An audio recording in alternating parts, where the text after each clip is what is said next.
Hello again. I've talked about a couple of elements of conscious sensuality, mainly to do with the physical element of touch. However, there are more things going on in sensuality than the touch that you can feel. There is also another kind of touch that is invisible and that is conveyed through sound.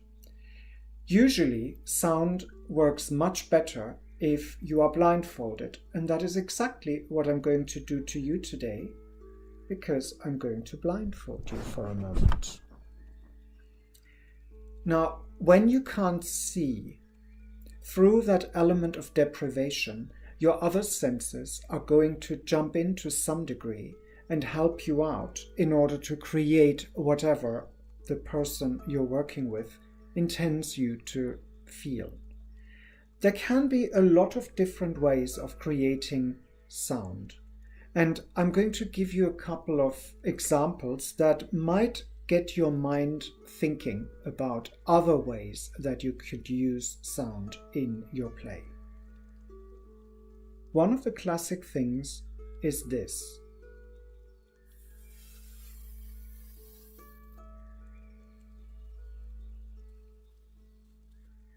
Or this.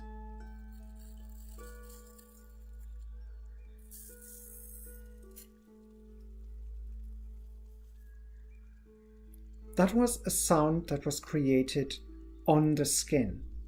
But you don't have to rely on sounds on the skin itself, but sometimes just the sound is an important element.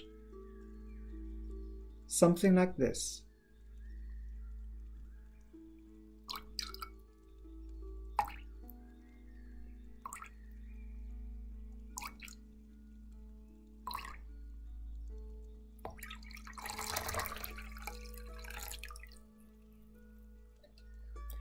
Combine this with, let's say, an ice cube, and you get a sensory input that is unusual and that might just pique your interest. Another thing could be this.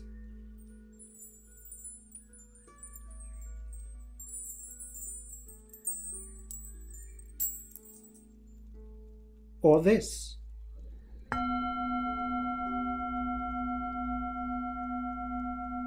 Having sound moved around you creates a three-dimensional soundscape that adds to the visuality of what you experience.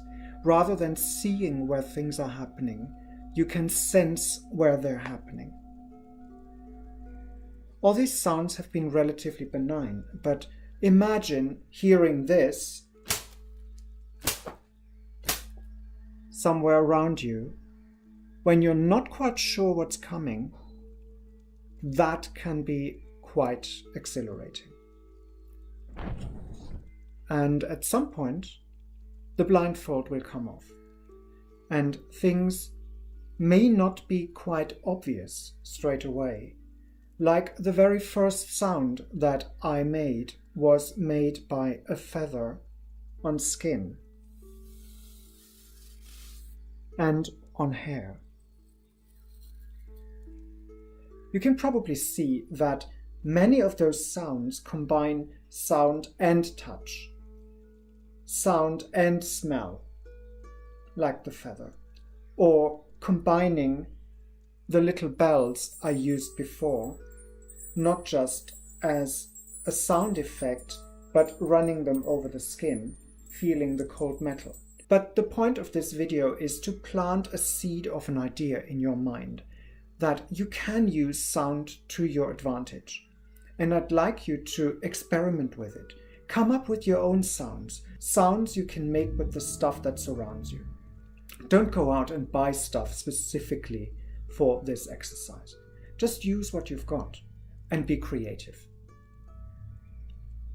Keep that in mind and be well.